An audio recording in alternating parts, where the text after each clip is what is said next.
šviesos spindulius. Šiuo didingu įvykiu prasidėjo evoliucinė augalų transformacija. Augalai dengia žemės paviršių jau daug milijonų metų. Pirmoji gėlė turbūt gyveno trumpai, o gėlės apskritai dar ilgai buvo retas ir izoliuotas reiškinys, nes sąlygos joms buvo nepalankios. Tačiau vieną dieną gamta peržengė lemtingą ribą ir visa planeta užliejo spalvų bei aromatų vandenynas. Taip įvykiai būtų atrodę, jei juos būtų liudijęs sąmoningas stebėtojas. Gerokai vėliau tie delikatus ir aromatingi augalai, kuriuos mes pavadinome gėlėmis, suvaidino esminį vaidmenį kitos biologinės rūšies evoliucijoje. Ta kita rūšis tai žmogus. Žmonės, kai jų sąmonė pakankamai išsivystė, gėlėmis susižavėjo, gėlės juos ėmė traukti. Gėlės tikriausiai buvo pirmas dalykas, kurį žmonės ėmė vertinti ne praktiniais sumetimais, juk jos nebuvo būtina žmonių išlikimo sąlyga. Gėlės įkvėpė nesuskaičiuojamą gausybę dailininkų, poetų ir mistikų. Net Jėzus liepė žmonėms kontempliuoti gėles ir mokytis iš jų, kaip dera gyventi, o Buda, kaip skelbia viena legenda, kartą pasakė nebylų pamokslą. Jis iškėlė į viršų gėlę ir įsmeigė į ją žvilgsnį. Po akimirkos vienas sekėjas vienuolis vardu Mahakasyapa pradėjo šypsotis. Jis buvo vienintelis, kuris pasak legendos suprato pamokslą. Ta šypsena, kitaip sakant supratimas, keliavo per 28 kartų mokytojus ir galų gale tapo dzenbudizmo šaltiniu. Regėdami gėlių grožį, žmonės galėjo žvilgtelėti į savo prigimtį, kurios esminė savybė taip pat yra grožis. Tas žvilgsnis buvo nepaprastai svarbus žmogaus sąmonės evoliucijos įvykis. Iš jo kilo džiaugsmas ir meilė. Gėlės savo formą išreiškė visiškai beformę, aukščiausią ir sakraliausią mūsų pačių esybės aspektą. Efemeriškesnės ir delikatesnės nei augalai, iš kurių jos evoliucionavo, gėlės yra tarsi kitos būties erdvės žinianešiai, tiltas tarp fizinių formų ir beformio pasaulio. Jų kvapas tai dvasios dvelksmas. Jei žodį nušvitimas pavartotume platesne prasme, galėtume pasakyti, kad gėlės yra nušvitę augalai. Tas pasakytina apie visas gyvybės formas, mineralus, augalus, gyvūnus, žmonės. Visų jų atstovai gali patirti nušvitimą, tačiau tai įvyksta labai retai. Nušvitimas yra daugiau nei evoliucinis žingsnis. Tai netgi yra evoliucinio vientisumo pertraukimas, šuolis į visai kitą būties lygmenį, kuriame materialusis pratas turi kur kas menkesnę prasmę. Kas gali būti sunkiau ir kiečiau už akmenį, tankiausiai iš visų formų. Ir vis dėlto kai kurie akmenys virto kristalais, tapo permatomi ir laidų šviesai. Iš kai kurių anglies pavyzdžių veikiant didžiuliam slėgiui ir aukštai temperatūrai susiformavo deimantai, o iš kai kurių mineralų kitokie brangakmeniai. Vienos reptilijos labiausiai regis prie žemės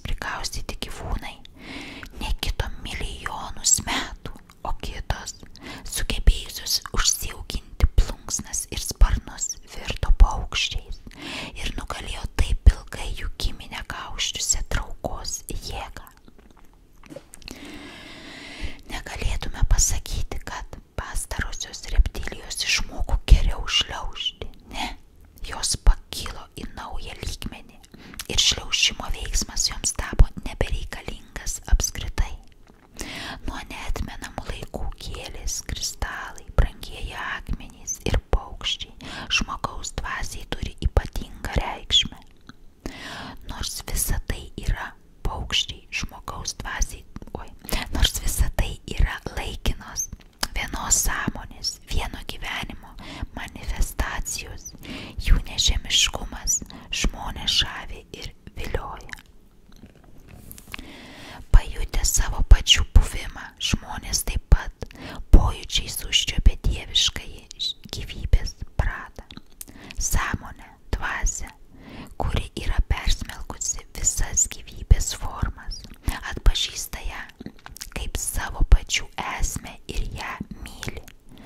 Tačiau, kol toks pajautimas dar neužgimęs, žmogus regi tik išorinius pavidalus, nesuvokia, kokia yra jų esmė, taip pat jis nesuvokia ir savo esmės, todėl tapatinasi tik su savo fiziniu kūnu ir psichologinių savybių rinkiniu. Vis dėlto, žvelgdamas į gėlę, kristalą, brangųjį akmenį ar paukštį, tas pats žmogus, kad ir nejausdamas savo buvimo ar jausdamas jį menkai, suvokia, kad šie objektai yra daugiau nei vien materija. Jis jaučia nepaaiškinamą jų trauką bei artumą. Taip yra todėl, kad dėl savo nežemiškumo gėlės, kristalo, brangakmenio ar paukščio fizinis pavidalas nenustelbia savyje slypinčios dvasios, o kitos formos tą dvasią užgožia. Išimtis čia yra naujai gimusi gyvybė, žmogaus kūdikiai, žvėreliai, gyvulėliai. Jie trapūs, delikatus, dar neįgavę tvirto materialaus pavidalo, dar nesuaugę su fiziniu pasauliu, todėl iš jų sklinda nežemiško meilumo šviesa. Štai dėl tų priežasčių, kai kontempliuojate gėlę, kristalą, brangųjį akmenį ar paukštį ir atsisiejate nuo jų kaip pavadinimus turinčius objektų, jūs žvelgiate į beformiškumo sferą. Tai langelis į dvasios pasaulį. Dėl to šios gyvybės formos buvo tokios svarbios žmogaus sąmonės evoliucijoje nuo pat seniausių laikų. Pavyzdžiui, brangakmenis lotoso žiede yra svarbiausias budizmo simbolis, o balandis krikščionims simbolizuoja šventąją dvasią. Šie simboliai ruošia dirvą esmingesniam planetos sąmonės pokyčiui, kurio vykdytojai bus žmonių giminės atstovai. Aš kalbu apie dvasinį pabudimą, kurio pradžią mes jau ėmėme liudyti.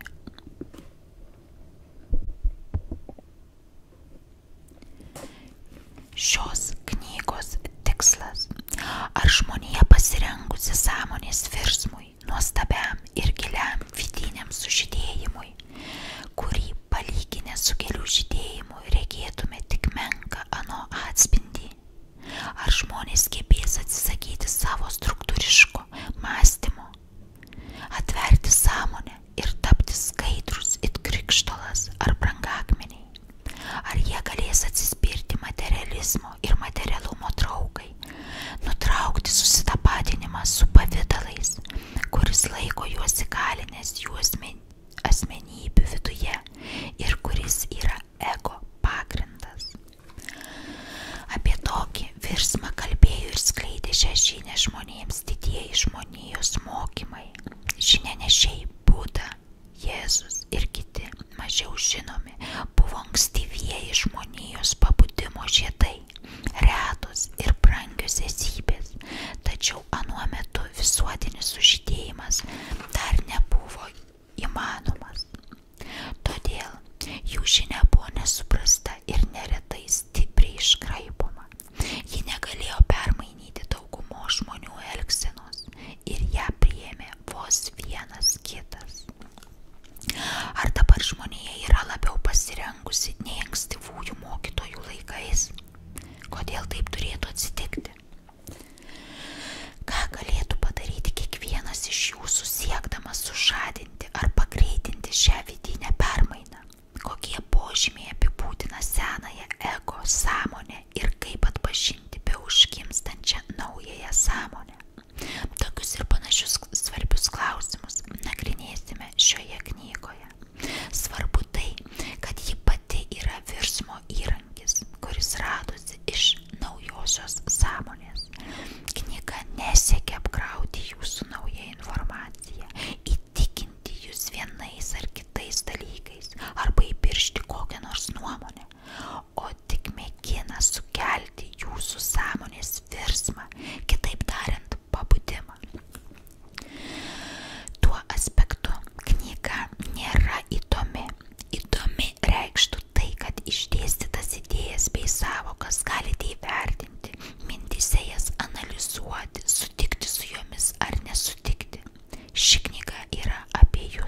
Ji arba pakeis jūsų sąmonės būseną, arba liks jums bereikšmė.